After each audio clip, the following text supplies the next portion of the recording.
Yeah, ask. Swamiji, there's one thing, like when we read about spirituality, I heard that answer from you about quietening the mind, experiencing it. Then there are a lot of things when you're living as a householder, it's sometimes very hard to imbibe all the principles, say karma yoga, in your life, and you're always surrounded by influences that tend to put you off that path. How should one develop that strength so that what we read when we're in that space where there are people who are walking that path, that we can carry that same thing in our life, in our everyday life? It's a very hard thing to manage. This one space which is very on path to going towards the ultimate, and then there is one space which is more like taking care of your everyday things. Come outside. Okay, I will in 10 minutes. How should one merge the two so that it doesn't go off? Neither goes off.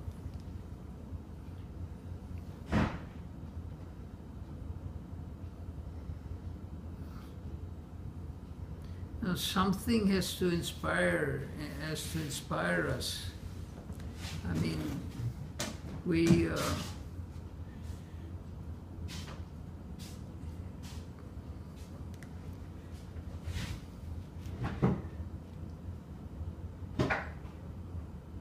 course, that's always the question. How do you stick to what you know you should do? Why is it that you go off and do something else? Why is it that it takes so long? I think Ravana was supposed to have, I think it was Ravana, he was supposed to have said, I know what is wrong, but I can't stick to my resolve not to do it. I know what is right, but I cannot. It's Duryodhan.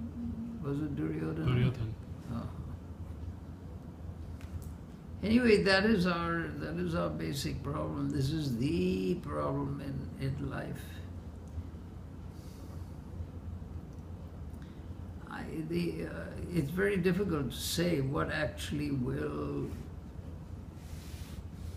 motivate us in the right direction, and why is it we keep going one way when we know we should go in another direction. I would say the first thing is somehow to get inspired by probably somebody, some being, some person who really inspires you. Somehow something has to break through that. It's a natural condition of life. Normally we do what we ought to do and we avoid what we should not do because there's some force that's going to go after us if we go against what is right.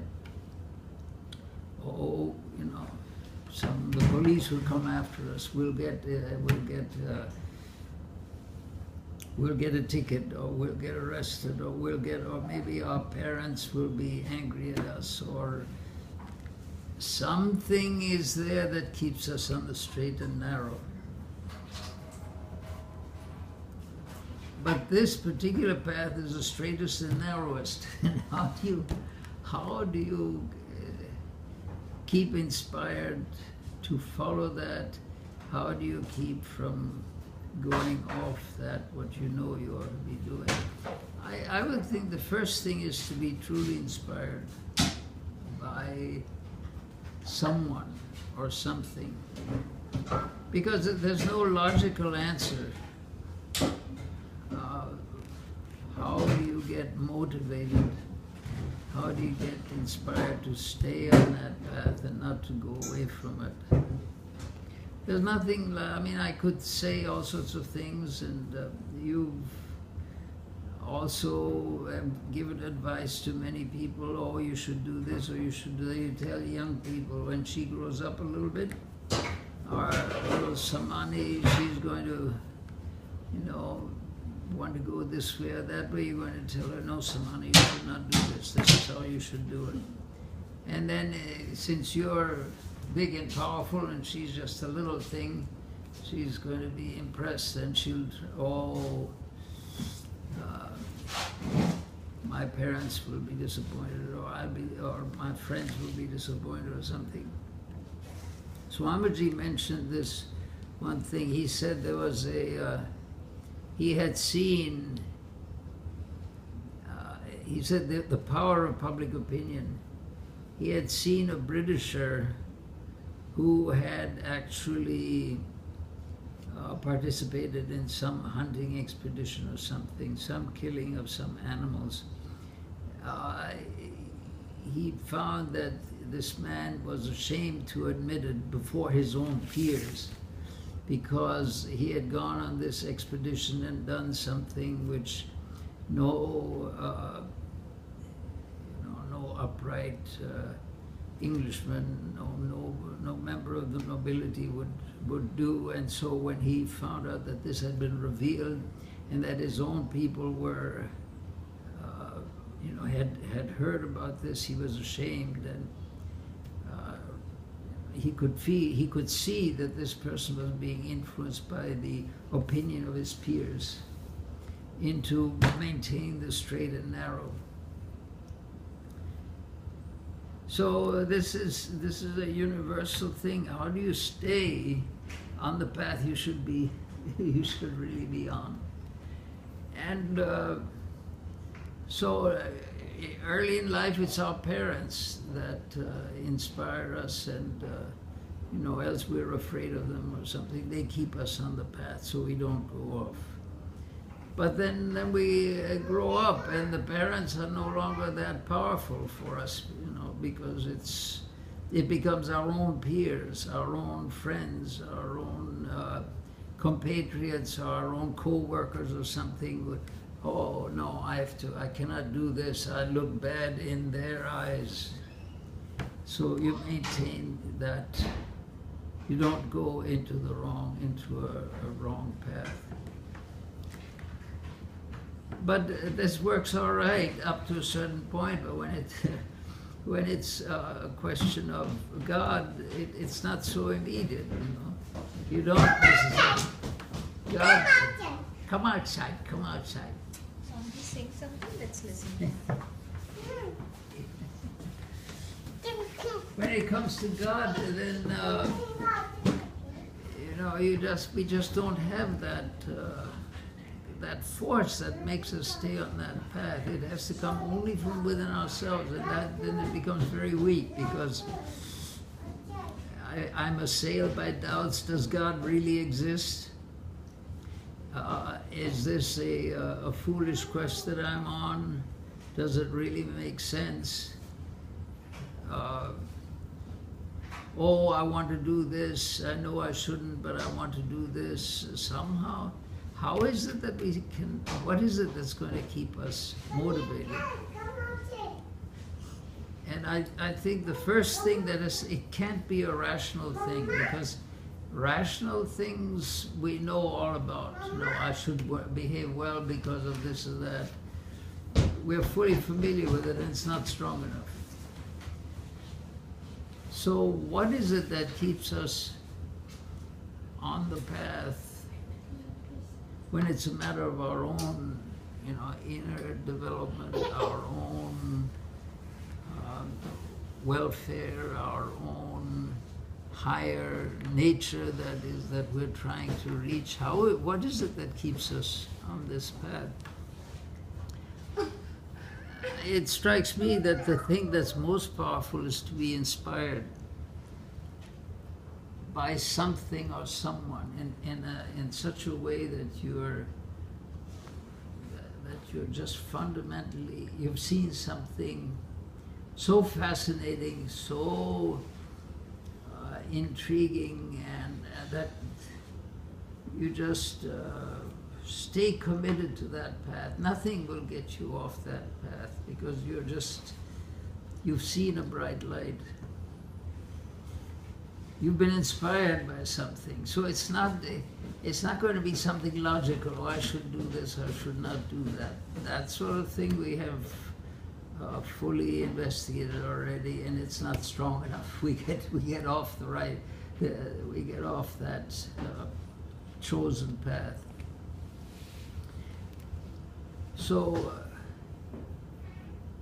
I don't know. As far as I'm concerned, the inspiration for me was this particular person who was my own spiritual teacher. Somehow he was. You can't say it's a foolproof method, but this Swami, of course he passed away long ago, 1969 he passed away. But I mean, he was such a bright light in my life. I mean, it was something that it became totally impossible to figure out something else to do. This sticking to the philosophy that he advocated and the methods he advocated and devotion to this ideal that he embodied, it became unthinkable to aim for anything else. I mean, some people, this sort of inspiration can come through in so many different ways. Some people say they read a certain spiritual life and they become fascinated by it. Say Sri Ramakrishna or Jesus or Buddha or something. Some bright light comes into their consciousness that makes any other method just seem totally, definitely not even secondary. It's unthinkable that I'm going to deviate from this. So this is the crucial thing, to be inspired in some way by something, by someone, by some cause, by some idea. I mean, sometimes it's a cause. Sometimes it's a religion. Sometimes it's a personality, or sometimes it's a person. I think the first thing is to be so committed to something, so inspired by something, that the idea of leaving that, or the idea of not making that the end and purpose of our life, is totally unthinkable. It just is impossible. Would be impossible for us to deviate any other path except the path chalked out by that person or that philosophy. Any other path would just be unthinkable. In other words, it's not just a logical understanding. It's a fascination with a path that's been pointed out to us, and so make it unthinkable that we would ever deviate from it. And other things will come up. Other things will be, will tend to distract your attention and will present themselves to you as maybe a delightful alternative to the way you're going, but it will seem tasteless to you. You've seen something there which is so bright, so golden, so inspiring that it's unthinkable that you would ever. I mean, you might do better or worse on the path toward achieving that. Sometimes you might be doing more effectively in your attempt to reach that, but the idea of abandoning it or deviating from it just is unthinkable, would never occur to you. There's nothing comparable to it. But this is not something that you can logically choose. It's something that, in a sense, chooses you and presents itself to you in such a way that I could not abandon this. I mean, anyone who has become fascinated with the spiritual ideas that Vedanta points out, especially as expounded by Swamiji or Sri Ramakrishna. I mean, a person might be fascinated by this and just simply stick to this. This is life. Whatever has to be done to sacrifice for this I'm going to do. And then what path you need to follow in order to reach there, that will come of itself. You will understand what you need to do, and you will keep on walking there. Not that you are one, within 3 months I'm going to realize the goal. You may not, but you will never leave the attempt. It'll just be always something which is, it's just unthinkable that you're going to give this up. That's the first thing. That's the first step. that utter conviction. I mean, then you may or may not okay, he's doing something, I shouldn't do it, okay. These things may come up, but the basic idea is you will not leave that. And you'll be committed to that. And in fact, it really won't matter to you whether you succeed or not. It'll be, the point is you're on this path, you've seen the, at least in thought, in intuition, in imagination, you've seen the goal. You've looked forward to the goal, and nothing else will just be at all comparable to it. And then whatever needs to be done, you will keep on doing it. But the first thing is to have that intensity. Okay, now how do you develop that? That you could say, in one respect, definitely, probably you would phrase it, it's the grace of God. Somehow I've come to this. Oh, what would I have done if I had not run across this? But now I've reached something which I cannot, which is the beacon light of my life. I'll keep following that, whether, as they say, come hell or high water, and this is my path, and I'm going to stay dedicated to that. For many people, it's this, having seen a very high philosophy, very noble ideal. People will take this, these great people as an ideal, like Gandhi or Martin Luther King, or even our own, sometimes your own family, there'll be somebody there who'll be just such an example of the ideal. That will keep you motivated. If you try to get something logically, logic is very, very, it doesn't have much power.